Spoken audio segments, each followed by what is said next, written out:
What is good, YouTube? Quinn Wade coming to y'all with that instant basketball analysis playoff edition. We're going to go live on YouTube, exclusively on there, obviously on Analysis Playground. And we're going to talk about the Golden State Warriors not doing and having enough to win this game and going home 1-1. The best part about winning that game one is that you lost this game mainly because you didn't have Jimmy Rickety Tickety Butler in there. And now you don't have to worry about trailing 0-2 going home. You look at it, we got a chance to go back up in this series if we win game three. And hopefully we can stay healthy enough to be able to win it. That's what you're thinking if you're a Warriors fan. That's what you thinking if you're in the Warriors organization. And then if you're the Rockets, you just look at it like we played a crap game. We had a lot of easy shots and a lot of shots that we should have made. We did that in game two, or we do that in game three. We have a good chance of being able to win that game also. But we can talk about it real quick. The Rockets won this game 109-94. They won that first quarter 28-18. They followed that up with a 32-28 second quarter. They also won the third quarter 27 to 25. The only quarter they lost was the fourth, but it didn't matter. They only lost about 1 point, which was 23-22. The Rockets just flat out outplayed them. They looked it better. They looked it like they was getting the better shots. I don't feel like the Warriors made them work for anything, and I feel like even the shots that they was giving the Rockets was just too open. They gave them too much comfort zone. They gave them too much time to think. They gave them too much time to react the right way when they was reading and reacting on some of the things that the Warriors was trying to do. And the Warriors, they didn't even score 100 points, so they never was really even in it, in my personal opinion. And the Rockets, they controlled majority of this game, and they look like the better team. And that's a problem if you're the Warriors. Obviously, you hope Jimmy Butler can come back. He only played 8 minutes in this game. This will be an entirely different game if he was healthy. Kuminga came in and gave them decent minutes, but you know that you rather have Butler out there without a doubt. And Steph, he never dominated this game. And that was the biggest problem with this one. He only shot 6 of 15 from the field. He was 4 of 9 from three, 4 of 4 from the free throw line. He did have 9 assists. You do have to make those plays. And even if your teammates got to make the hockey assists, you have to do that to get good offense and make the defense stay honest throughout the entire game. He did have 5 rebounds, 1 steal, 1 block, but he had 6 turnovers. I think the best part of his game, besides the assist, was the fact that he only had 1 personal foul, but he was a -3 and plus minus in Draymond. He went 2 of 6 from 3. He got to shoot that a little better. His looks are so open that there's no way he should be missing them at this point. He also went 2 of 4 from the free throw line in 31 minutes played. He only got 5 rebounds. One of them was offensive, 1 assist, 3 steals, 1 block. He also had a lot of turnovers with 5, and he had 3 personal fouls. They was coming right at him. They was banging with him. They was forcing him, to take collisions. Other than that, I feel like he did good defensively. He was a -13 and plus minus. He had 8 points. And like I said, Jimmy Butler was 1 of 2 from the field and 1 of 2 from the free throw line. So he finished with 3 points, 2 rebounds. He was a -7 and plus minus. Moses Moody did what he usually does. Like I said before this game and these series even started, if he can give you good 3-point shooting and if he can give you double figures, that's all about you going to get from him. He was a guy that played 24 minutes, 4 of 7 from the field, 3 of 6 from 3, 1 or 2 from the free throw line, 12 points, 2 boards, 1 assist, 1 steal, 1 block, 1 turnover, 1 personal foul. He was a -13 and plus minus. And he did what he usually does when he gets the open touches and the good looks. He converts them, and he did that tonight. Podziemski was probably the biggest disappointment too. 0 of 5 from the field, 0 of 2 from 3. Didn't do anything else but that. And he finished with 0 points. And he was a -11 and plus minus. I expect him to be back and be better. Obviously, you can't play no worse than that. And Jonathan Kaminga, 4 of 12 from the field, 2 of 5 from three, 1 of 2 from the free throw line, 3 rebounds, one of them was offensive with 2 assists, 1 block, 1 turnover, 2 personal fouls. He's a -3 and plus minus. He got in double figures with 11. I didn't really like the rush. I think he had like a bit of a rush going on. Like he just felt like he had to do everything fast. He had to do everything quick. Even when he had time to make a decision. That's probably my biggest critique on him is just if you have a shot, take it. If not, keep it moving or just get off the ball in general. Kevon Looney played 13 minutes. He was 2 or 3 from the field, 1 or 2 from the free throw line, 4 rebounds, 2 of them was offensive, 3 assists. He also had 1 personal foul. He was a -6 and plus minus. He had 5 out there points wise. It looked like he was a little slow in this game. Other than that, he did what he usually does when he's in the game with the right crew. Braxton, I think his name is Key, 4 minutes for him. 1 block, +2 and plus minus. Didn't do much. Didn't play enough minutes to make a huge impact. Kevin Knox went 1 of 3 from the field, or 1 from 3. 1 rebound, 1 assist. He also had a block. He was a +2 and plus minus, finished with 2. Trace Jackson Davis was 1 of 1 from the field, 2 boards, 1 was offensive, 1 turnover, +2 and plus minus, 2 points. Santos, 11 minutes, 1 of 3 from the field, or 1 from 3, 1 of 2 from the free throw line, 1 rebound, 1 assist, 2 turnovers, 4 personal fouls, -8 and plus minus, 3 points. Quentin Post got double figures and he actually led the bench tonight. He's been a big player for them and he was great from three, 4 of 8 from there, but he finished 4 of 9 from the field. He did play 25 minutes. He got 2 rebounds, 1 assist, 1 steal, -4 and plus minus 12 points. I didn't have really that much of a problem with his defense either. And I like what he's been bringing to the table for them. He's been really good and a high impact role player for them, and anytime you can get in double figures, you're a huge help. And they need to consistently get somebody that can do that, or multiple people, I should say, that can do that. And Buddy Hield played 16 minutes. He was 2 of 4 from the field, 1 of 3 from the 3 point line, 4 rebounds, 1 of was offensive with an assist, 2 personal fouls, a -7 and plus minus. He had 5 points. Gary Payton was 0 of 3 from the field, 0 of 1 from 3, 1 rebound, 1 assist, 1 steal, -4 and plus minus, 2 personal fouls. And then Pat Spencer got on the court and did some damage to the Rockets defense. 5 of 7 from the field, 1 of 1 from 3. He got in there and stayed in there a little bit. 1 rebound, 1 assist, 2 personal fouls, a -2 and plus minus. He had 11 points. I think the bench did a good job for the most part. The guys that really played the most minutes really actually did something besides Gary Payton and some other guys. 33 of 80, 41% from the field, 17 of 43, 39% from three, 11 of 18, 61% from the free throw line, 33 rebounds, 22 assists, 7 steals, 6 blocks, 15 turnovers, 18 personal fouls. And that was it for the Warriors. And the Rockets didn't play everybody. Some 2 guys didn't get on the court tonight. Other than that, everybody got on there and had some fun.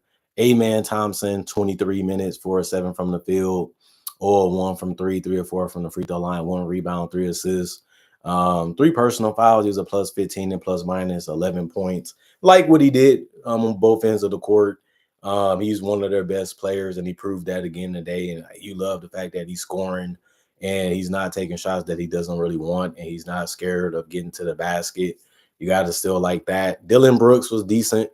25 minutes played, 6 of 12 from the field, 2 of 5 from 3, 2 of 2 from the free throw line, 3 rebounds, 1 assist, 1 block, 3 turnovers. He did have 4 personal fouls, but that's what he's out there for, to compete defensively. +12 and plus minus, he got 16 points. That's a good night from him. Like, if you can get that much from Dylan Brooks, you're happy with that. Alperen Sengun, he was being a physical force to the best of his ability, but he finished 6 of 15 from the field. My biggest thing with him, he's got to be more efficient. If you're that close to the rim and you get that many opportunities, you should be scoring a whole lot better than what you're doing, especially when you're as big and as tall as he is. But other than that, he was 1 of 2 from 3 and 4 or 5 from the free throw line. You'll take that. 17 points, 16 boards, 6 offensive, 7 assists, 2 steals, 3 turnovers. He also had 4 personal fouls. He finished as a +28, which was the highest on the team tonight which is good to see. He had a good game. Fred VanVleet, 2 of 8 from the field, 1 of 7 from 3, 2 of 2 from the free throw line. He didn't really have a good game in game 1 or 2. You probably expect them to play better offensively eventually in this series. We have to see when that happens, but it didn't happen tonight. He did get 6 rebounds. He only had 2 assists and 3 steals in a block, but he defended his position. He communicated well, and he just tried to keep the defense honest by taking shots that he felt like he can make, and he did make one of them. He did get to the free throw line and make all of them. But other than that, 2 personal fouls, like I said, and plus 19 and plus minus, he finished with 7. He was the only starter that didn't get in double figures today in this game. And then Jalen Green, 13 to 25 from the field. This man went berserk from the 3-point line, 18 attempts. Just his 3-point attempts was the most shots on this team, just with his threes. But 25 attempts was by far the most shots on the team. And it was warranted because he was just that good tonight. 4 or 5 from the free throw line, 4 rebounds, 6 assists, 3 steals, 2 turnovers, 1 personal foul. He was a plus 19 and plus minus. He finished with 38, which was the most on both teams tonight. And like I said, if this man is driving, if this man is kicking, if this man is knocking down his perimeter shots, which is the hardest shots to make in the game, is from the perimeter, then it's going to be tough to beat this team because you know Şengün is going to do what he usually does and be a threat. You know that Dillon Brooks and them going to make some type of shots. But Jalen Green is that guy that has the ability to take over games. He has the ability to close games. He has the ability to be the best player on the court offensively. But will he do it enough for them to win this series is still a legitimate question, and we will have to see how that plays out for the rest of the series. Jeff Green, 2 minutes, 0 2 from the field, 1 rebound, -5 and plus minus. That was it for him. Jabari Smith Jr. did a good job when he played. He was 2 of 4 from the field, 1 of 3 from the 3-point line. 1 was a mid-range jumper that he nailed. He had 5 boards, 1 block, 1 turnover, +5 and plus minus with 5 points. You can make a case to me that Jabari Smith Jr. deserves more minutes. Tari Eason, 24 minutes played. He was 6 of 9 from the field, 2 of 2 from 3. Great job from him. Led the entire bench with 14 points, 6 rebounds, 3 of them was offensive, 1 assist, 1 turnover, 2 personal fouls, -4 and plus minus. Cam Whitmore, 2 minutes, 0 1 from the field, 1 rebound, a -5 and plus minus for him. Steven Adams, 17 minutes. He's just out there for a little bit of defense and rebounding. He was 1 of 2 from the free throw line, so he scored a point. He did get 3 boards in the offensive one steal in the block. He was a +2 and plus minus. Aaron Holiday played 5 minutes, went 0 2 from the field and 0 1 from 3. He did get a rebound and an assist. He had a personal foul. He's a -1 and plus minus after that. Nate Williams played 2 minutes, didn't do anything but be a -5 out there.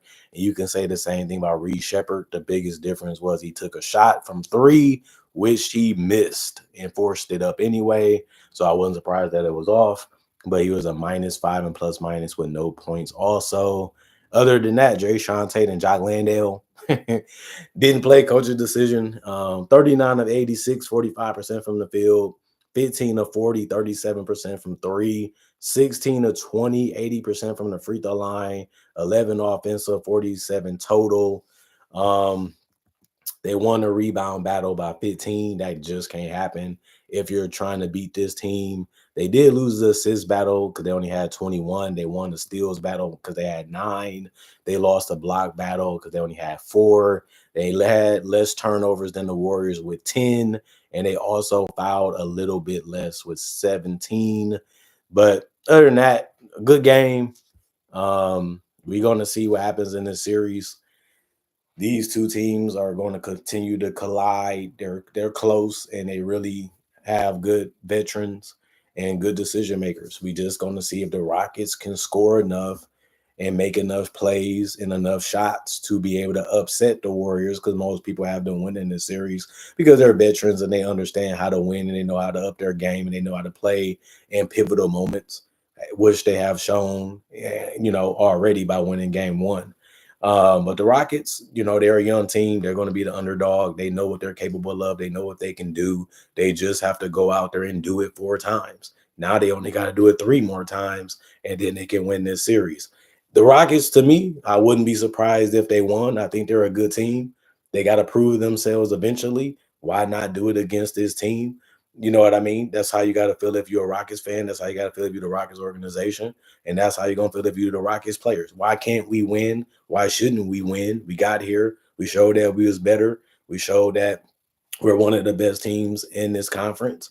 So let's continue to do that for the rest of the playoffs. That's how their mentality should be. That's how they should be feeling after winning it. And that's how they should be feeling going on the road to face Golden State at their home. They got to get one there eventually. So we'll see if they can do it. Other than that, comment, like, subscribe, share, hit the notification bell for more analysis. And if you're new to the channel, do conversation video just like this on NBA only topics. I'll do breakdowns with real footage of legends, current legends, rookies, and also future stars.